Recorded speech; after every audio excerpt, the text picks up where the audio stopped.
Bismillahirrahmanirrahim. Assalamualaikum warahmatullahi wabarakatuh. Waalaikumsalam warahmatullahi wabarakatuh. Alhamdulillah alladzi ja'ala as-siyam syahrul Ramadan, syahrul Quran, syahrul mubarak, syahrul syuhur.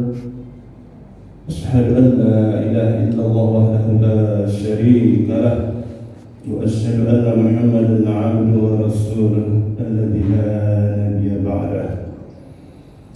Allahumma shalli wa sallim ala sayyidina Muhammad wa ala ali sayyidina Muhammad. Yang sama-sama kita hormati jajaran pengurus masjid, selanjutnya yang sama-sama kita muliakan Bapak-bapak imam, muazzin, wabil khusus jemaah salat fardhu isya, bapak-bapak, ibu-ibu serta adik-adik remaja, shaimin shaimat yang berbahagia. Mari kita awali dengan senantiasa memanjatkan puji serta syukur kehadirat Allah Subhanahu wa taala. Alhamdulillah dengan segala karunia darinya berupa rahmat, nikmat, taufik serta hidayah maupun inayah darinya. Alhamdulillah, hari ini kita sudah melewati 24 hari Ramadan hari ini. Ada yang 25 ya Pak Ustaz Musleh, lama tadi Bu. Ada yang melewati 24, ada yang 25 ya Pak ya. Saya baru 24, insyaallah malam ini masuk ke 25. Sama kita Pak Bro. Alhamdulillah. Salawat ma'al salam, mari kita bersamakan junjungan alam Nabi Muhammad sallallahu alaihi wasallam dengan mengucapkan kalimat Allahumma shalli wa sallim ala sayyidina Muhammad wa ala sayyidina Muhammad. Kita awali pertemuan ini mengutip statement pernyataan dari cendekiawan Muslim Asbi As-Sadiqi, mengatakan bahwa orang-orang Muslim, orang-orang Islam, dan mulai Israel, orang-orang Islam yang melaksanakan ibadah puasa, beribadah di dalam bulan puasa itu sama dengan ibarat mendaki sebuah gunung. Gunung itu lancip Bapak Ibu-ibu. Di awal Ramadan ketika pendakiannya masih datar-datar saja, masih belum ada terjal, belum mendaki lancip ke atas, didukung dengan stamina yang masih prima, yang kuat, semangat yang masih kuat. Alhamdulillah, masjid-masjid, musola-musola kayaknya pengurus kewalahan. Tak muat Ustaz, masjid kami Ustaz, jemaah membludak ramai, alhamdulillah. Tapi dilanjutkan oleh Asbi Sadiqi tersebut, ketika pendakian mulai menaik, kita sudah berada di terjal-terjal ini, mulai satu-satu berguguran. Capek Ustaz, puasa, tarawih lagi insyaallah. Itu udah mulai di pertengahan, banyaknya berjatuhan mulai. Nah, karena waktu ini Pak ya, ini waktu durasi terbatas, kita hari ini sudah berada di puncak pendakian. Puncak pendakian kita, Bapak Ibu, malam ke 25. Hadis lemah, tapi kita pakai lah ya. Awalu syahrul rahmat, satuha syahrul maghfirah, akhiru itkum minan nar. Kini kita berada di babak akhir, final, penentuan. Karena ibarat pendakiannya sudah mendaki terjal, sudah hampir ke puncak, berguguran, berjatuhanlah para pejuang, para maka kita tahu inilah saatnya Allah dengan segala janjinya akan memberi hadiah kepada kita. Siapa yang berhasil mendaki sampai puncak akhir Ramadan, apa dijanjikannya? Dengan pintu surga yang namanya Ar-Rayyan. Pintu Ar-Rayyan itu berhias diri bagi penghuninya. Siapa yang penghuninya? Inilah orang-orang yang berhasil menjalankan ibadah, bukan saja semangat di awal, tetap semangat di pertengahan, bahkan di akhir-akhir Ramadan ini meningkat, bukan menurun. Rasulullah SAW, maupunnya saja yang saya sampaikan di sini, ketika akhir-akhir Ramadan beliau mengikat kencang, mengikat kuat-kuat. Ini sampelnya saja, sarung seperti sarung yang saya pakai ini. Makna dari mengikat kencang sarung itu adalah meningkatkan amal ibadah. Beliau tidak saja puasa, tidak saja sholat 5 waktu, tidak saja mengerjakan tarawih, tapi diikuti dengan ibadah-ibadah lain. Beliau iktikaf, lalu kerjakan qiyamul lail, menghidupkan malam-malam Ramadan. Rasulullah bukan dia sendiri saja, Bu, tapi dia bangunkan istri-istrinya dan keluarga-keluarganya. Dalam sebuah kisah, pada suatu malam ketika hari sudah melewati 2/3 malam, Rasulullah SAW datang kepada istrinya Aisyah, membangunkan Aisyah, lalu dia berkata, "Wahai Aisyah, jangan kamu tidur dulu di malam akhir-akhir Ramadan ini sebelum pertama mengkhatamkan Al-Quran." Ketika beliau menyampaikan kepada Aisyah, jangan kamu tidur sebelum mengkhatamkan Al-Quran, lalu beliau pergi melanjutkan qiyamul lailnya. Aisyah duduk bingung, apa gerangan maksud Rasulullah SAW menyampaikan hal ini? Padahal hari sebentar lagi sudah masuk waktunya sahur yang sebentar itu. Sementara Rasulullah SAW menyampaikan supaya aku mengkhatamkan Al-Quran. Dalam kebingungan, Rasulullah SAW datang lagi kembali kepada Aisyah. Wahai Rasulullah SAW, apa yang engkau maksudkan? Wahai Aisyah, jangan kamu tidur sebelum mengkhatamkan Al-Quran. Baca surah Al-Ikhlas sebanyak berapa kali, Bu?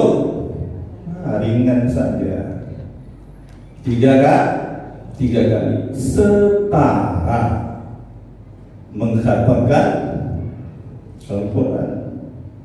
Ustaz, sama Ustaz, saya baca Quran surat Al-Ikhlas 3 kali dengan yang mengkhatamkan dari Alif Lam Mim sampai An-Nas, sama tak pahalanya?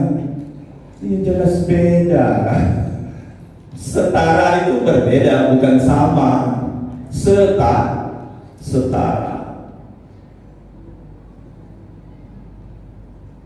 Huruf alif di dalam Al-Quran dari awal sampai akhir sekian ribu. Huruf ba sekian ribu sampai ya. Jumlah yang kita baca hampir 1.300.000 huruf, lebih kurang tuh ya. Saya takut dengan angka-angka pasti ini, lebih kurang 1.300.000 mengqara harfan. Barang siapa yang baca saja satu huruf, 10 kebaikan.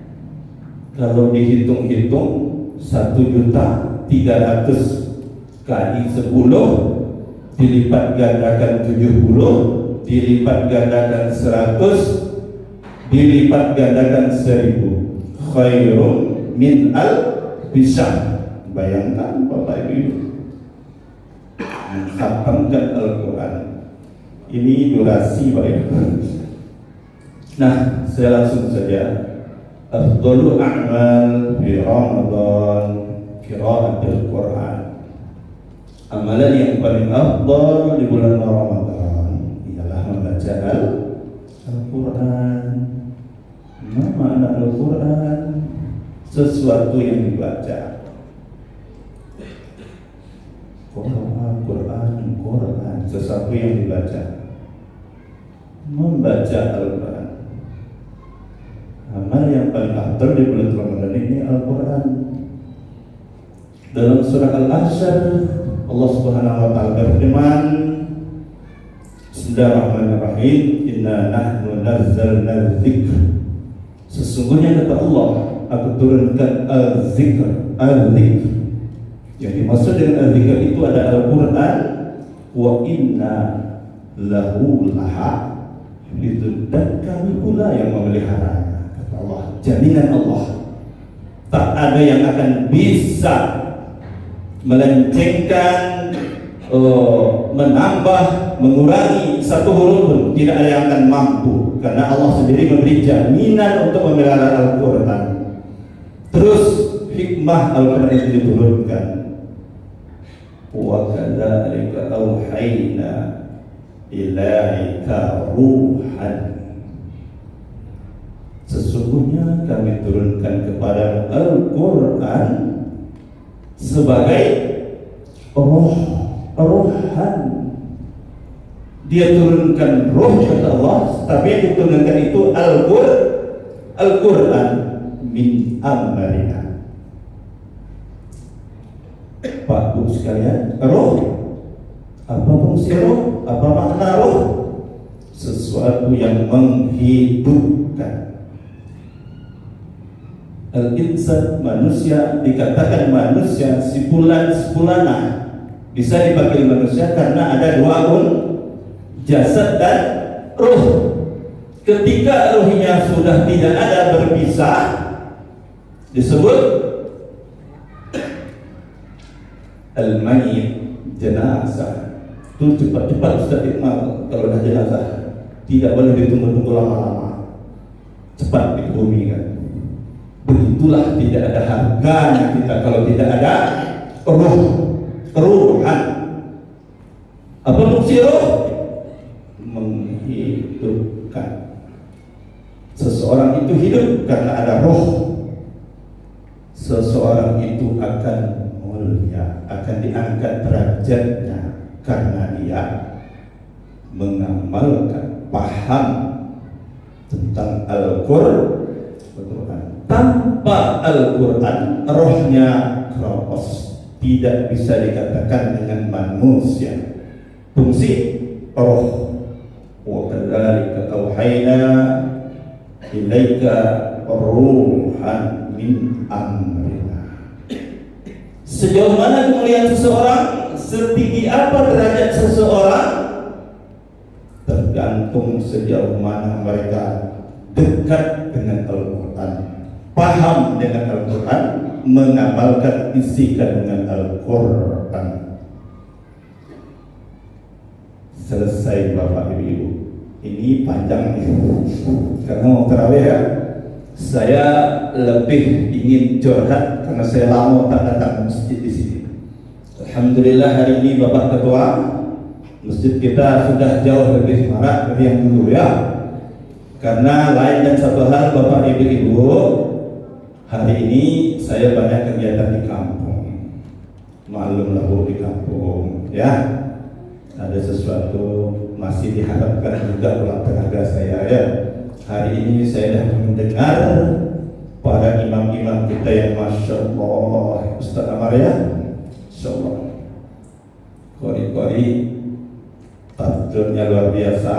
Ini memang karena salah satu hikmah yang mau sampaikan di sini tentang Quran ini adalah yang ketiga, hikmah dari Quran itu kitabun anzalnahu kami turunkan kitab yang Al-Quran ini kepadamu Al-Mubarak sebagai barok.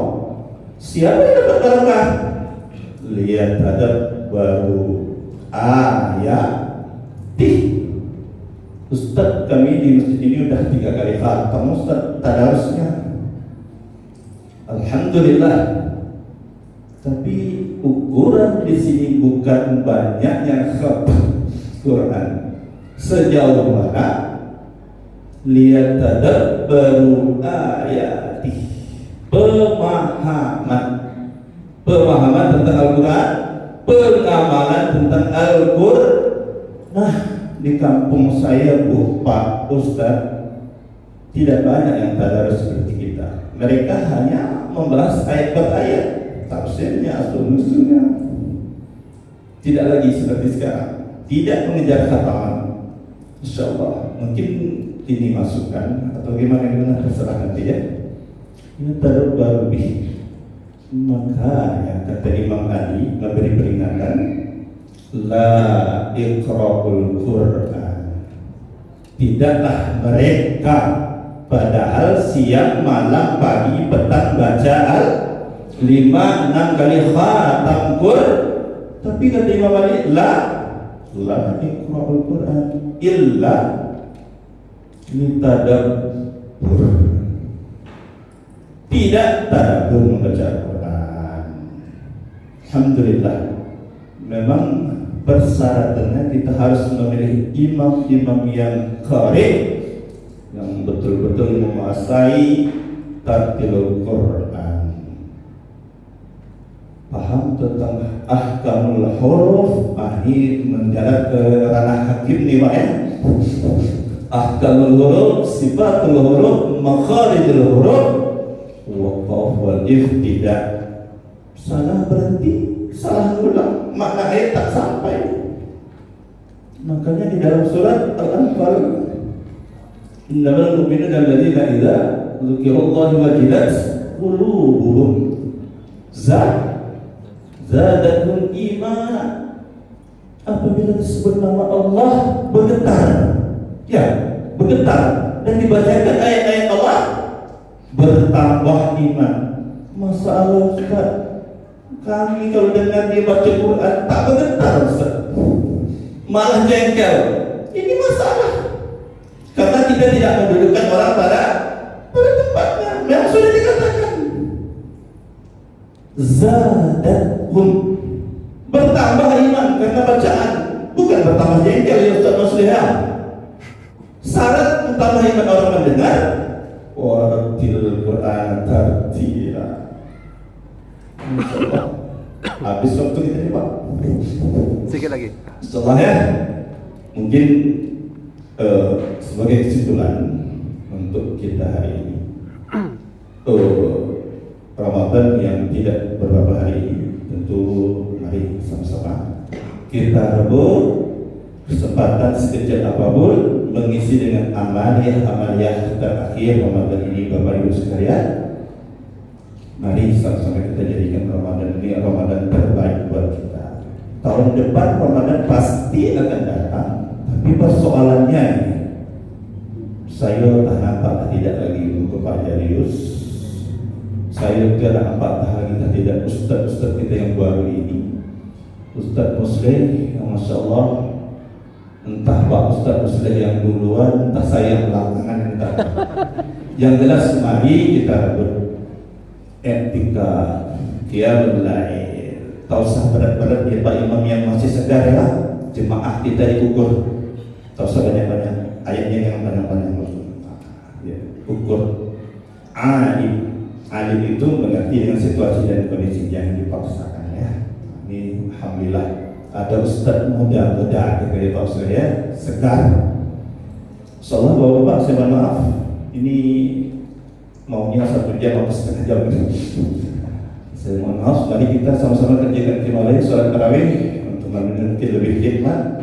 Mudah-mudahan kita ini tercatat orang-orang yang amal ibadah puasanya kepada Allah, dan kita semua memperoleh Lailatul Qadarnya. Amin ya rabbal alamin. Mohon maaf, billahi taufiq wal hidayah. Assalamualaikum warahmatullahi wabarakatuh.